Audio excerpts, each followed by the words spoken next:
नमस्कार, मी Gauri Suryavanshi. S Marathi news मध्ये आपलं स्वागत. वळूयाच्या बातमीपत्राकडे. तब्बल 90,000 रुपये लाडकी बहीण योजनेच्या पैशांचा मोह त्यांना आवरला नाही आणि शासन फसवणूक प्रकरणी पती पत्नी दोघे अलगद अडकले पोलिसांच्या जाळ्यात.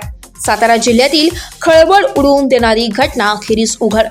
सातारा जिल्ह्यातील एका व्यक्तीने लाडकी बहीण योजनेचा लाभ घेत तब्बल एकच बँक खाते नंबर देऊन तब्बल 30 अर्ज भरले होते.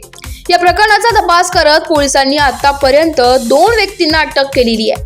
अटक केलेले व्यक्ती पती पत्नी असून या गुन्ह्याबाबत पोलीस आता त्यांची चौकशी करीत आहे.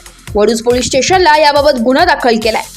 राज्य सरकारने महिलांसाठी लाडकी बहीण योजना सुरू केली आहे. दर महिन्याला 1500 रुपये महिलांच्या खात्यात जमा होणार आहे. दरम्यान जुलै व ऑगस्ट अशा 2 महिन्यांचे 3000 रुपये अनेक महिलांच्या खात्यात जमा झालाय. मात्र या योजनेचा लाभ घेण्यासाठी वडूज येथील एका व्यक्तीने 30 अर्ज भरून एकच बँक खाते क्रमांक देऊन तब्बल 90,000 रुपयांची फसवणूक केल्याचं आता समोर आलंय. या प्रकरणात सदर व्यक्तीला आणि त्याच्या पत्नीला ताब्यात घेण्यात आलाय. या दोघांनी लाडकी बहीण योजनेमध्ये 30 फॉर्म भरले असून या सर्व फॉर्मला एकच अकाउंट नंबर होता. तसेच आधार कार्ड वेगवेगळे वापरले होते. त्याबाबत फोटोग्राफमध्ये सुद्धा त्यांनी बदल केलेले होते. सदर प्रकार लक्षात आल्यानंतर या प्रकरणी जिल्हा प्रशासनाने त्रिसदस्य समितीची स्थापना केली होती.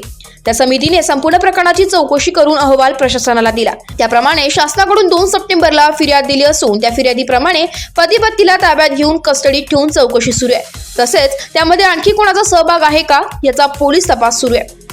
पैशांच्या हव्यासापोटी हा गुन्हा त्या व्यक्तीने केलेला असल्याचं प्रथमदर्शनी समजून येत आहे. या गुन्ह्यात काही नातेवाईक आणि अनोळखी महिलांचे कागदपत्र वापरल्याचं दिसून येत आहे. एस मराठी न्यूज साठी विभागीय संपादक संजय चांदगुडे, पुणे. अशाच ताज्या घडामोडी जाणून घेण्यासाठी आमच्या एस मराठी न्यूजला लाईक करा, शेअर करा, सबस्क्राईब करा आणि पाहत रहा एस मराठी न्यूज.